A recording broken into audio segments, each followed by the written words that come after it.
You know, some say she's the daughter of a duke, others that she was born in the gutter, and that the handle was soldered onto her name in order to give her style and influence. Yes, we always called her my lady from the moment she was put at the head of the female department, and the chief called her Lady Molly in our presence. I could say a lot, but my lips are sealed. All through her successful career at the yard, she honoured me with her friendship and confidence, but she made me promise never to breathe a word of her private life. And this I swore on my Bible oath. Crossed my heart and hoped to die and all the rest of it. Mary! Mary! The chief says that I may go down to 9 score, Mary. You? Whatever for? What for? What for? Mary, don't you understand? It is the chance we have been waiting for. The chance of a lifetime. Our first murder case. They're all desperate about it up at the yard. The public is furious, and columns of sarcastic letters appear daily in the press. None of our men know what to do. They are at their wits' end. Now, I must tell you that we of the female department... Hilda Duffy, Doris Farmer, Elsie Mitchell, Maud Atkins, and me, Mary Granard, are dreadfully snubbed by the men. Yeah, what about me? you don't count. Well, that's not fair. Oh, Bert, you're not one of us. I work in the female department too. You're the office boy. It's not the same. Off you pop. Go on, Mary, you're saying. We're awfully snubbed by the men. Yeah, snubbed by the men. Though don't tell me that women have not 10 times as much intuition as the blundering and sterner sex. My firm belief is that we shouldn't have half so many undetected crimes if they were put to the test of feminine investigation. Well, Quite said. right, I yeah. Do you suppose for a moment, for instance, that the truth about that horrible murder at 9 score would ever have come to light if the men alone had had the handling of it? Would any man have taken so bold a risk as Lady Molly did when she sent off the Absolutely. masterstroke? Really genius. But I'm anticipating. Let us go back to that memorable morning when my lady came into our room in a wild state of agitation. And so this morning I went to the chief. Yes. Well, never mind how I did it. I will tell you all about it on the train, for we have just got time to catch the 11 a.m. down to Canterbury. The chief says that I may go, and I may take whom I like with me. He suggested one of the men, but somehow I feel that this is woman's work, and I'd rather have you, Mary, than anyone. Now, we will go over the peculiarities of the case on the way. So, meet me at Charing Cross booking office in time for that 11 a.m. sharp. But she was off before I could ask her any more questions. And anyhow, I was too flabbergasted to say much. A murder case in the hands of the female department. Such a thing had been unheard of until now. And full of excitement too. And you can be sure I was at the station in good time. Oh, I say, Doris, that was awfully good. Uncle Fred let me borrow them. He works at Paddington. Well done. Makes all the difference. Fortunately, my lady and I had a carriage to ourselves for the non-stop run to Canterbury. Plenty of time for her to tell me all about the case. A young woman, Ivy Nichols, was found dead on the 5th of February last at Ash Court, close to the village of 9 score. Well, where's that then? It's on the edge of the village, about 7 miles from Canterbury. It's a rather fine old estate, with extensive grounds, mostly wooded. Now, on the edge of the grounds, there's a small pond with an island in the middle called the Wilderness. You get to it by a bridge, but it is completely out of earshot or sight of the mansion. So, who found the body then? One of the under-gardeners at Ash Court, a chap called Timothy Coleman. Bert, Your Honour. Hey? We need you to be the under-gardener.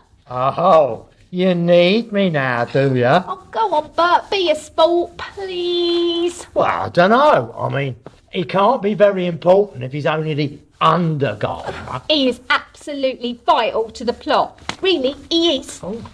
Vital, you say? Oh, well, if you put it like that. I had just crossed the rustic bridge and walked across the little island when I noticed something white lying half in and half out of the water beyond. I thought to myself, That's a woman's body in a white dress with peach-coloured roses, if I'm not much mistaken. And so I stooped down and tried to lift her out of the mud. I will spare you the horrible details of this gruesome discovery. It weren't no easy job, on account of the unfortunate woman was lying on her face with the lower half of her body on the small grass-covered embankment, and the head, arms and shoulders were sunk into the slime of the stagnant water below. My good lady said she'd spare me the horrible details. The mud made a sort of squelching, you know, like, as I pulled her out of the slime. Bert! The front of her dress was stained with blood, and it was obvious to Coleman that she had been brutally murdered. It were obvious to me that she had been brutally murdered. And what made it so awful was that, owing to the head, arms and shoulders having been sunk into the slime for some time, they were in an advanced state of decomposition.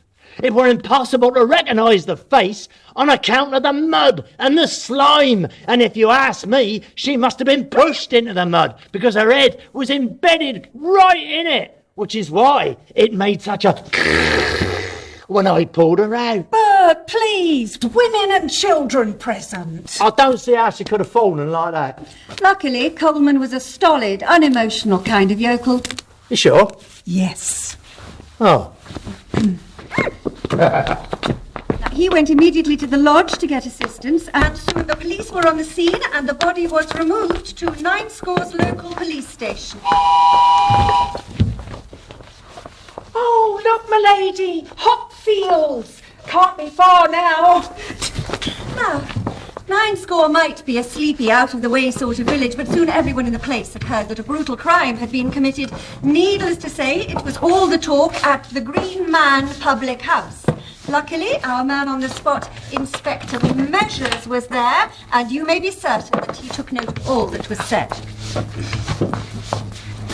A white dress with peach-coloured roses, you say? Don't worry, ladies. I'm here. I just couldn't find the jacket and the helmet. What are you doing, Bert? Get off. Well, I'm going to be the inspector, aren't I? That's my chance for promotion, isn't it? No, Maud's doing it. What?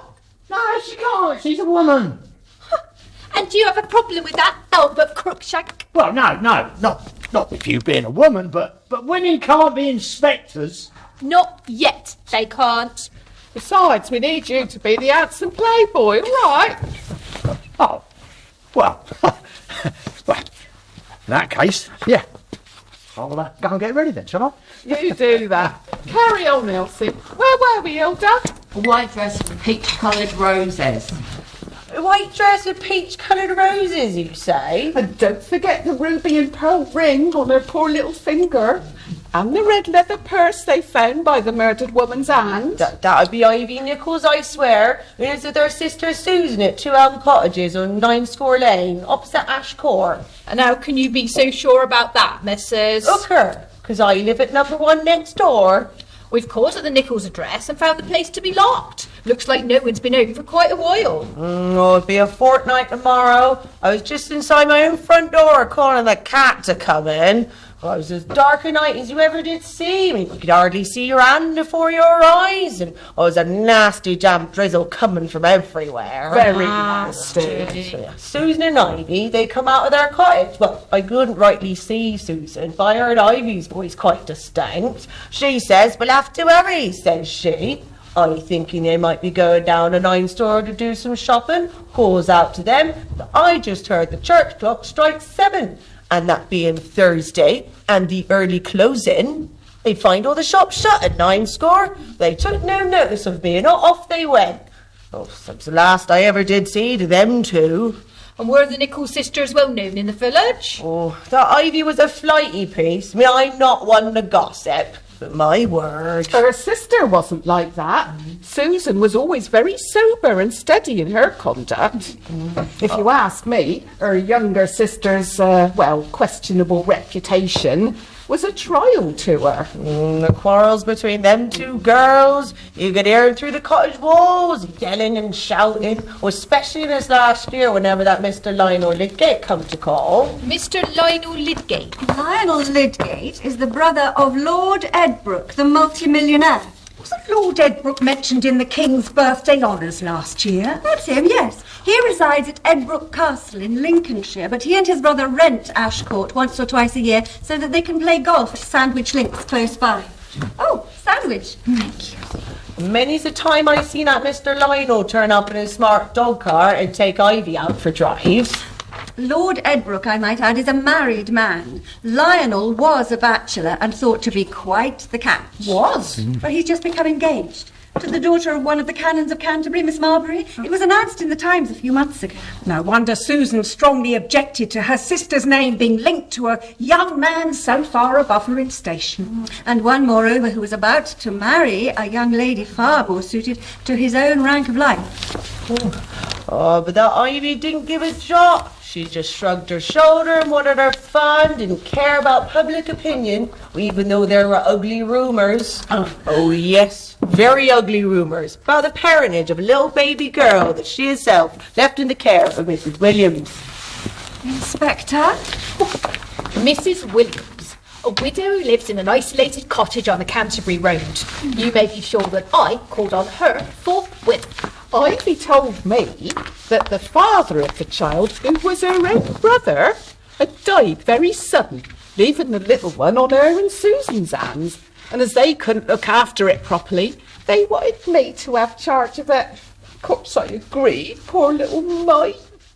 Out of the goodness of your heart? Of course I would have done, only she insisted on paying me. And I'll say this for her, Ivy come every week to see this little girl. She always brought the money with her. And can you remember when you saw her last? Fortnight tomorrow, little after 7 o'clock, Ivy come running into my cottage. It was an awful night, pitch dark, and there was a nasty drizzle. Very nasty. Ivy says to me she's in a great hurry. She was going up to London by a train from Canterbury and wanted to say goodbye to the child. She seemed terribly excited, and her clothes was very wet. So I brings baby to her, and she kisses it, sort of wild-like, sort of. And she says to me, "You will take great care of her, Mrs. Williams. I may be gone some time." Then she puts baby down and gives me £2, the child to keep for 8 weeks. And then she says goodbye and runs out the cottage. The night was very dark, and I couldn't see if she was alone or not.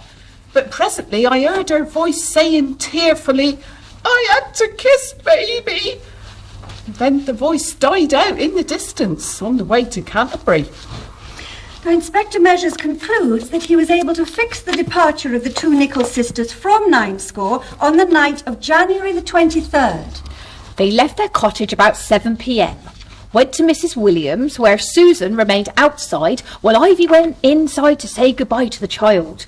After that, all traces of them seemed to have vanished. But according to the medical officer, the unfortunate girl must have been dead 12 or 13 days at the very least. Stagnant water may have accelerated decomposition, but the head cannot have got into such a state much under a fortnight. I imagine even her own mother wouldn't have recognised her.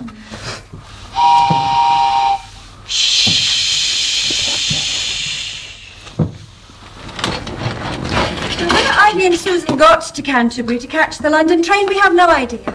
Neither the booking clerk nor the porters could shed any light on the matter, but it would seem that Ivy Nichols must have returned to Ninescore either the same night or the following day, for her half-decomposed remains to be found in the grounds of Ashcourt by Timothy Colburn a fortnight later. So who killed Ivy Nichols? And where is Susan now? That, my dear, is what we are here to find out. Pick up your bag, Mary. We're going to tramp to Ninescore. 2 lady artists on a sketching tour, if anyone asks, remember? We'll find lodgings in the village, I dare say.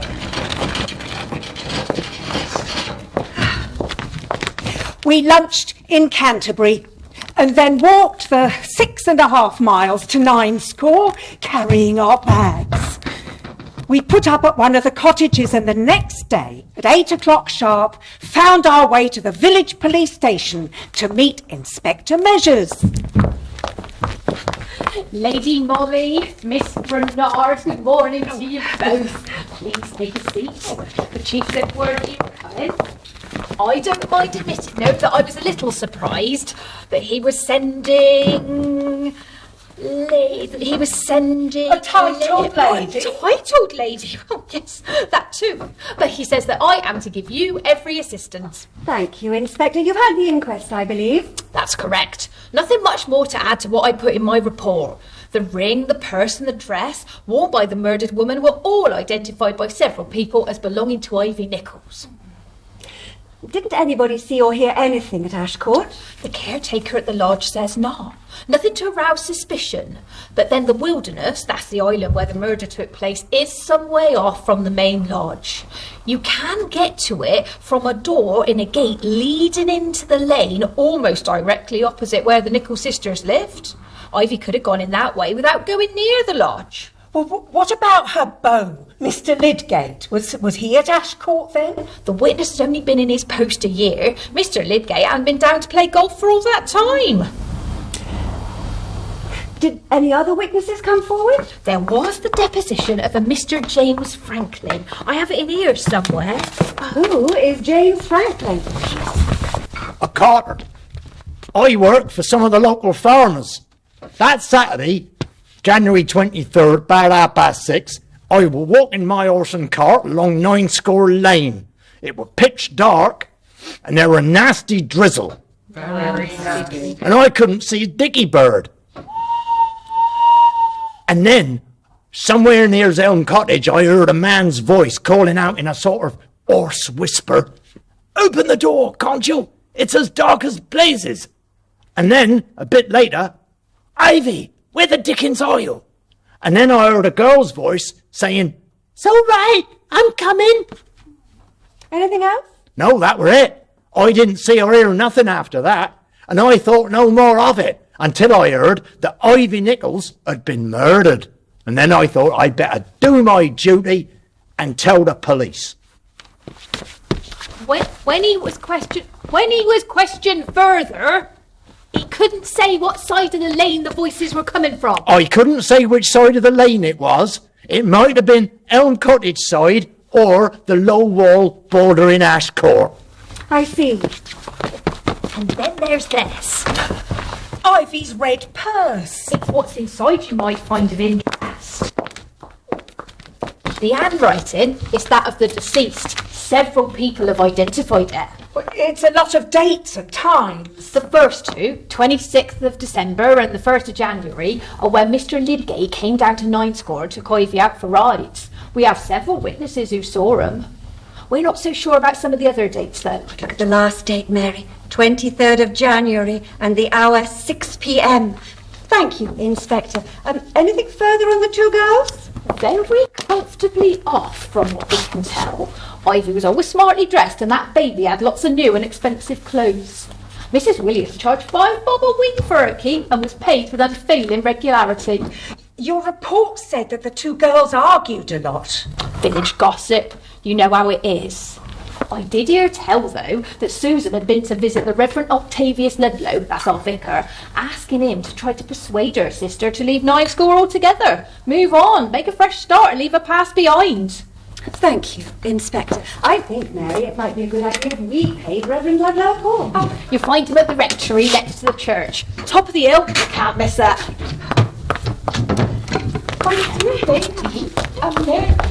There's a little slice of the rectory just in time for the Reverend Ludlow to invite them both into the tea.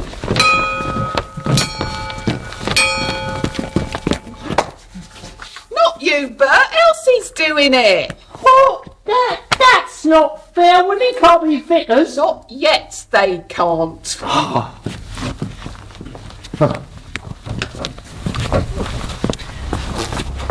Why, yes, I did have a little talk with Ivy about how she should accept a good situation in London, but I'm afraid I didn't make much impression on her.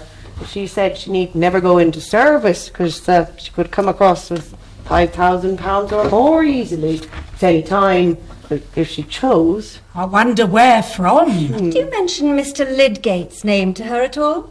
Yes, I did. And what was her attitude then? Well, I'm afraid she laughed and said, rather ungrammatically, I thought, some folks don't know what he was talking about.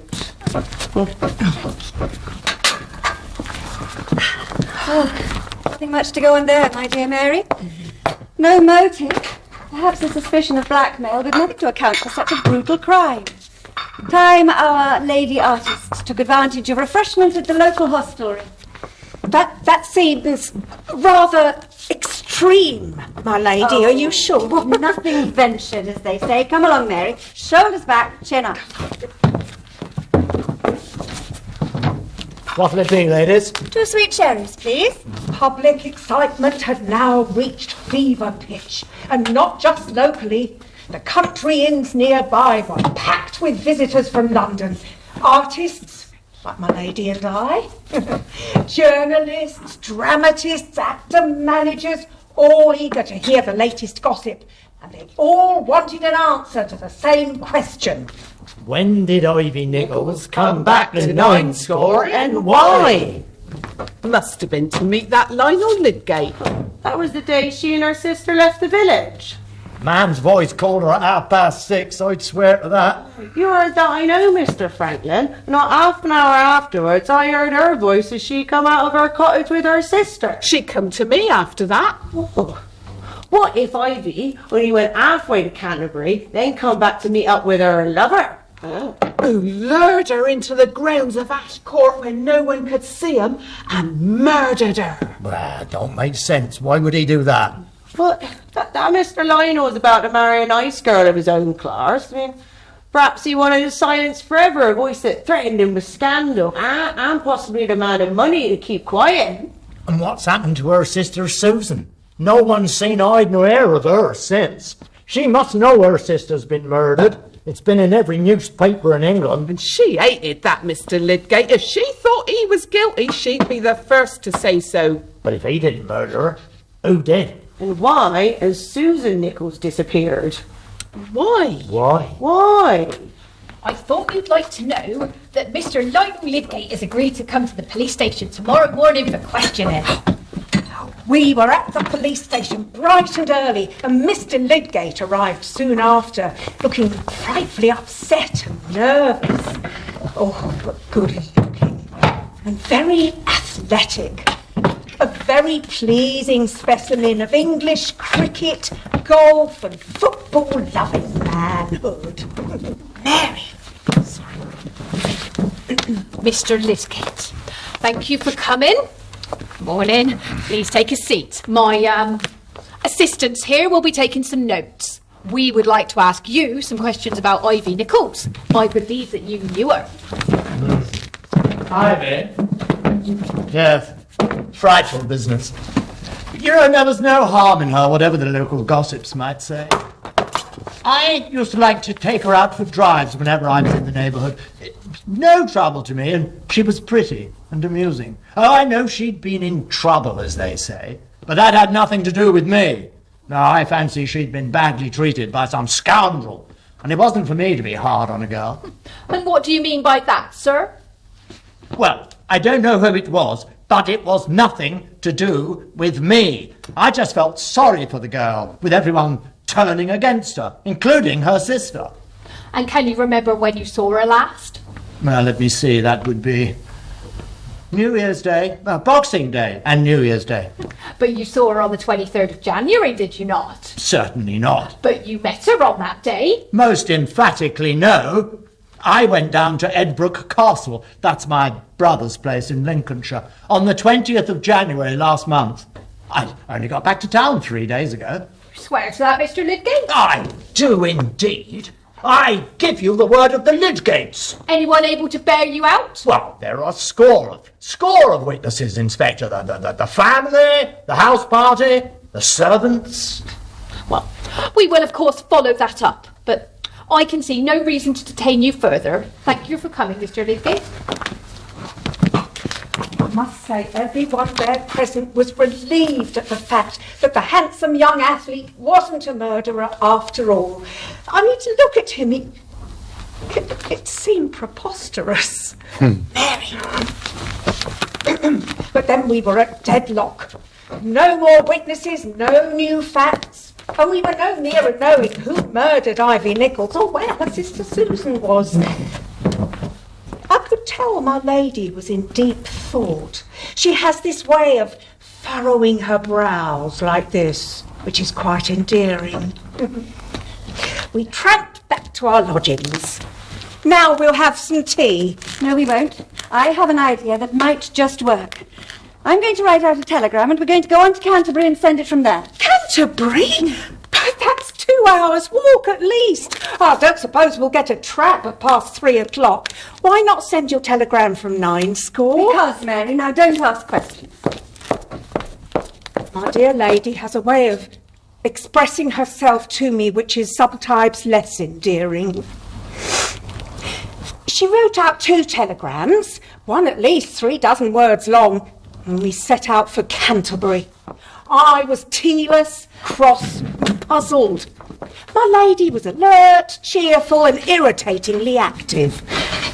We reached the first telegraph office at just before 5, and she sent off both without telling where they were going or what they said. But then she took me to the Castle Hotel. Ah, Mary, my dear. Now, I am sorry for the long walk, but come and have some tea. There's a Sally Land here, or some seed cake if you prefer. May I be allowed to inquire whether you propose tramping back to 9 score tonight? I have engaged a couple of rooms at this hotel and wired the chief that any message will find us here tomorrow morning. And that's all I managed to glean that evening. But the next morning, my lady came into breakfast waving a newspaper.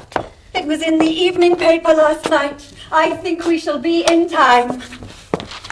The 9 score mystery. Ivy Nichols' baby dying. Well, we regret to learn that the little baby daughter of the unfortunate girl who was murdered recently at Ash Court, 9 score, Kent, under such terrible and mysterious circumstances, is very seriously ill at the cottage of Mrs. Williams, in whose charge she is. The local doctor who visited her today declares that she cannot last more than a few hours. Oh, my goodness. At the time of going to press, the nature of the child's complaint was not known. I have no idea the little mite was poorly. We should never have left 9 score. Telegram for Miss Grenard? Oh, quick, Mary. I told the chief only measures to wire here to you. Oh. Ivy Nichols arrived here this morning. Stop. Detained her at station. Stop. Come at once. Stop. And it's signed measures. Ivy Nichols? But that's not possible. I don't understand. Oh, Mary, what a wonderful thing is human nature, and how I thank heaven that gave me a knowledge of it. What does it all mean? Ivy Nichols? It can't be. And that poor little baby. But she was gone without saying a word. All I could do was join her as we made our way speedily back to 9 score, where we were greeted by Inspector Elliot. What brings you here? Good morning, my lady. The chief sent me down from the yard as soon as he got your telegram, in case you needed assistance. Well, that's very kind, but I don't think assistance will be necessary. Mary and I have this under control. But where's Inspector Measures? Unexpectedly called away, miss, on another case. Really? You'll find the woman in there, my lady, with the vicar. He says she's Ivy Nichols right enough, the woman what was supposed to have been murdered. If Ivy Nichols is alive and kicking, who was murdered at Ash Court? Pretty lot of trouble we shall have now, say I. I wonder. Would you mind waiting out there, Inspector? No trouble, my lady. You go on through. No.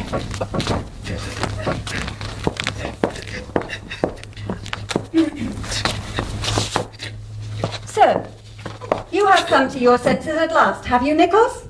I suppose you know that we have applied for a warrant for your arrest. My arrest? What for? The murder of your sister Susan. It wasn't I never touched her. Susan is dead. I thought so. It wasn't I. Well, that will be for you to prove.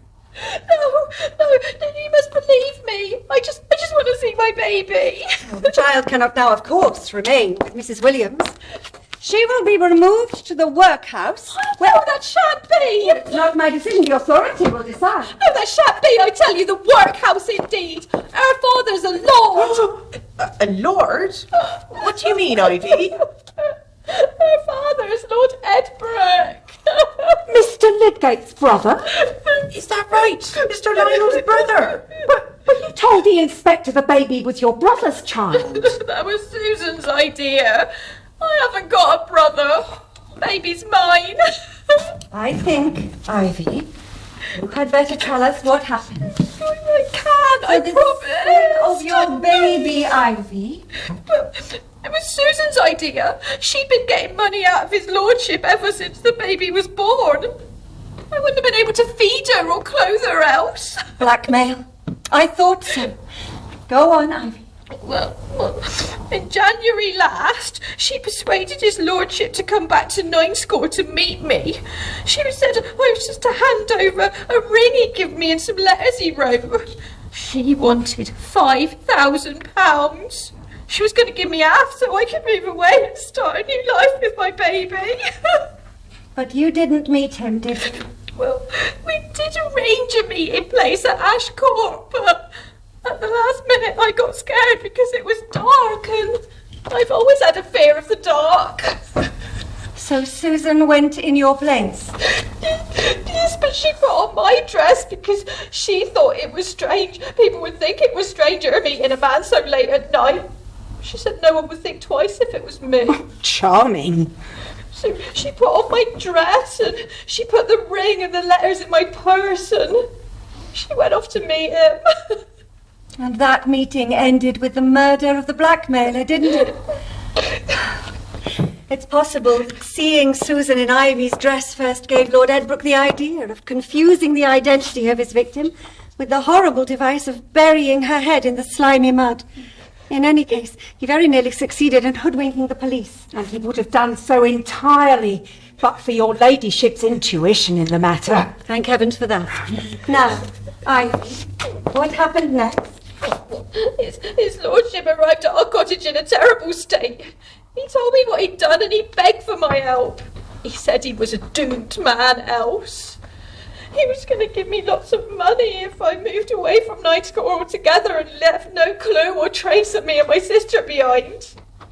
He said my baby would be born to me very soon.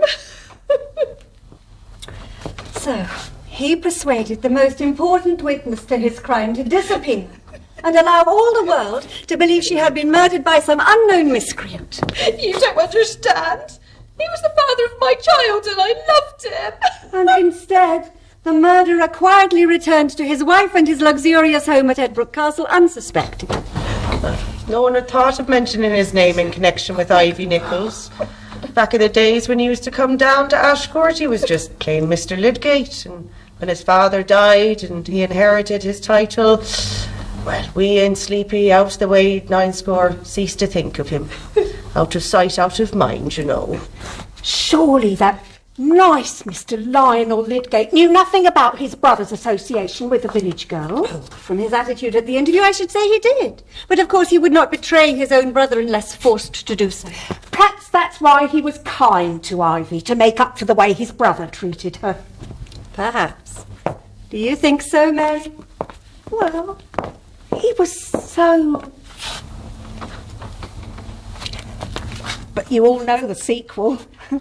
You'll have read about it in the papers. Our fellows from the yard... We took our lead from Lady Molly, and with the help of the local police, commenced our investigations into the movements of Lord Edbrook on or about the 23rd of January. Initial inquiries revealed that his lordship had left Edbrook Castle on the 21st, telling his wife and household he'd been called into town away on business. Not even taking his valet with him. He put up at the Langham Hotel, but he must have got wind of the police investigations, which then came to an abrupt ending. The day after Lady Molly so cleverly enticed Ivy Nichols out of her hiding place, and surprised her into an admission of the truth, the unfortunate man threw himself in front of the express train at Grantham railway station and was instantly killed. Ah, human justice cannot reach him now. Bert, what are you doing? Well, I'm recreating the incident. Lord Edbrook, see, at Grantham railway station, express train, see, coming through. His lordship does a decent thing and throws himself off the platform. Woo! Ah! Stop it! That's not necessary! What's a visual aid? No, it's not! Get it off! Oh, come on. Off now, Bert! Go! I'm so sorry about that. And so the 9 mystery was solved, owing to the insight, the marvellous intuition of a woman who, in my opinion, is the most wonderful psychologist of her time. She planted that story in the paper knowing Ivy would read it and panic, just as any mother would. How well she had known human nature in pitting the child against the sweetheart. Ivy Nichols was willing to move away from 9 School, be separated from her child for a while even, all to save the man she loved from the consequences of his crime. But when she heard that her child was dying, she could no longer bear to leave it amongst strangers. And when Lady Molly taunted her with the workhouse, maternal pride won out. Backed into a corner, she confessed the old truth. But don't tell me that a man would have written that bogus paragraph, or of the taunt that stung the maternal bride of the village girl to the quick, and thus wrung from her an admission which no amount of male ingenuity would ever have obtained. That poor girl must have been so relieved to find her child safe and well. After all, she'd done nothing wrong, apart from falling in love with a bounder and a cad. And it takes a woman to understand how strong love can be. Ladies, why are you standing around? We have work to do. Mary, come with me. Mr. Carthwaite has been found dead in his garden just outside the town of Palermo with a stiletto between his shoulder blades. Palermo? In Sicily? Does that mean... Yes. They suspect the mafia may be involved, but we don't know yet. The only clue we have is a piece of rough Irish tweed clutched tightly in the victim's hand. But the main suspect is a young Englishman, and the chief thinks that we can help. Mary, pack your bags. We have a train to catch. This is